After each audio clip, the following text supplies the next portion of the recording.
Prime Minister Narendra Modi promised a slew of initiatives in his Independence Day speech, including the 113 trillion rupee Pradhan Mantri Gati Shakti Bharat Master Plan for integrated infrastructure growth.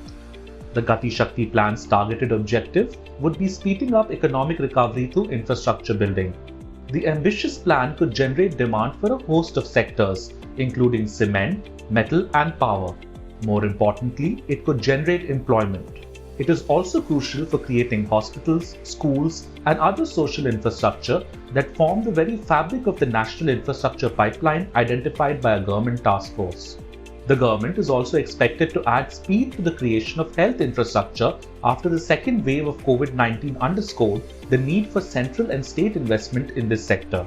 Investments in infrastructure create a springboard for further investment in the economy. The US Senate, for instance, last Tuesday approved Joe Biden's $1.2 trillion infra bill, paving the way for not only a major political victory for the US president, but also for stepping up of economic revival.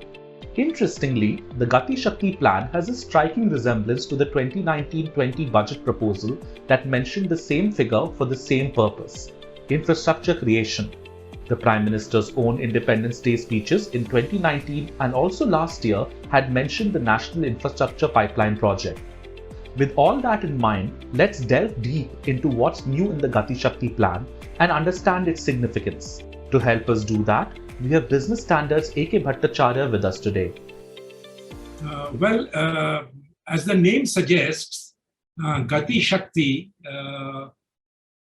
pertains to mobility and energy. And mobility would mean the entire transportation sector, and Shakti, which is energy, would mean the entire energy sector. Now, the Gati Shakti project, essentially, in my view, is a refashioning and repackaging of the government's already existing national infrastructure pipeline project, which had an outlay of around 100 trillion rupees, and that began in 2020 and is supposed to end in 2025. And that national infrastructure pipeline had a share of almost 36% of a total 100 trillion rupees devoted to the energy sector, and another 24% was devoted to the transportation sector, which would include the roads, the airports, railways, shipping and ports, etc.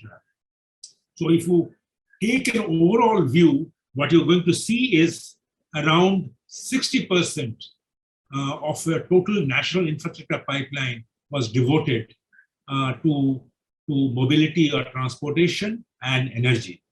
Now, I would imagine that the Gati Shakti project of 100 trillion rupees, once again, would be mainly focused on these areas with a big difference. And the big difference is that the focus would be in areas that are more energy compliant, in the sense that will focus on green energy, that will focus on projects that does not harm environment as the traditional fossil fuel-led energy and transportation sector causes. So therefore, the focus in both mobility as well as energy sector projects under the Gati Shakti project would probably be more geared to setting up and promoting projects that are more green, that use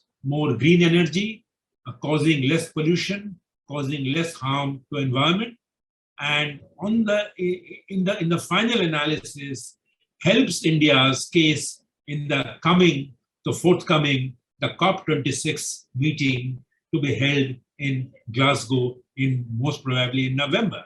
So therefore, I see Gati Shakti project with a focus on climate mitigation and climate adaptation focus as a part of the government's overall strategy to reach a kind of a net zero emission status a date that the government will have to decide.